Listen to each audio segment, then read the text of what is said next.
Good evening. Meron po tayo ngayong mobile clinic dito sa 13 Martires. Dati itong camper van, tapos ginawa po naming mobile clinic, mobile x-ray, sorry. So ito po yung mga projects namin ngayon. Ito is 16 feet, saka ito 13 feet. Okay, so papakita ko po sa inyo yung labas niya. So ito yung for delivery namin. Yan. So ito siya. Ito siyang glass. Ito yung harap niya. Ito yung harap. Yan, ito yung gilid. Tapos meron tayong canopy. Motorized po yan. Motorized canopy. Lalabas yan. Okay. Yan.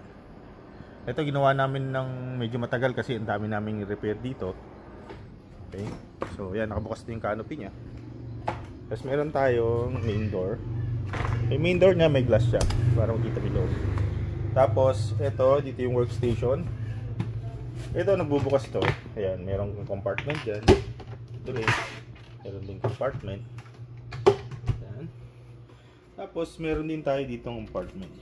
Ayan. Kasi ito yung workstation niya. Ayan. Dito yung rep. Ito may access ka dito sa driver. Ayan. Ayan siya.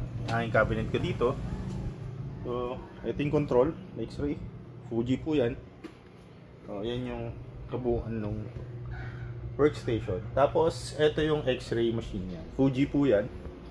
So, dito ilalagay yung VCH. Tapos, merong pang upuan dito. Foldable po yung upuan niya. Generator.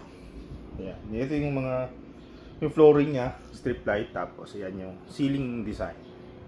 Ayan. Meron ka aircon. Tapos, meron kang mga cob light yan. Oh, from here, ito naman, ayan siya, makikita mo, maluwag na maluwag sa loob. So, ito yung isa. Tapos proceed tayo dito sa pangalawa. Sabay po ito na i-deliver. Deliver po yan. Ito naman sa Cavite rin po ito i-deliver. Plain white, ang sticker. Tapos meron kang secondary door. Ayan.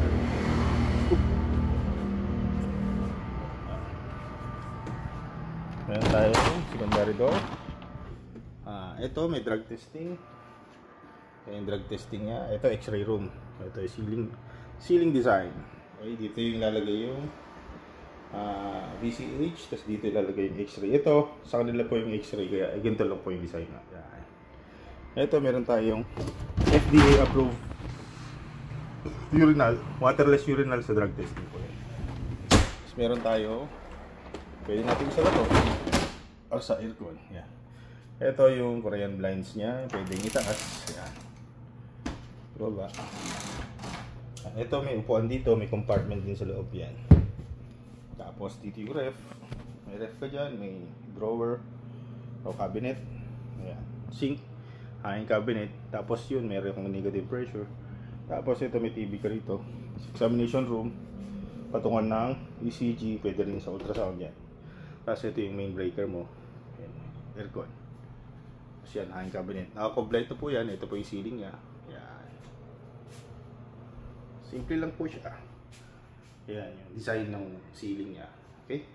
So, kung gusto niyo pong pagawa ng mobile clinic, dito lang po kami sa 13. Pwede rin nyo kaming message dito sa aming page or sa Facebook. Tapos sa TikTok meron din po kami. So thank you po. Please like and share po. Yan, ito po yung shop namin. Yan, ito mga bagong dating. Yan, ito pa-finish na rin to, panggabi niya. Ito yung isa. Malapit na rin matapos yung sticker. Sticker na lang po yung kulang sa kanya. Yan. Ito. Please like and share. Thank you po.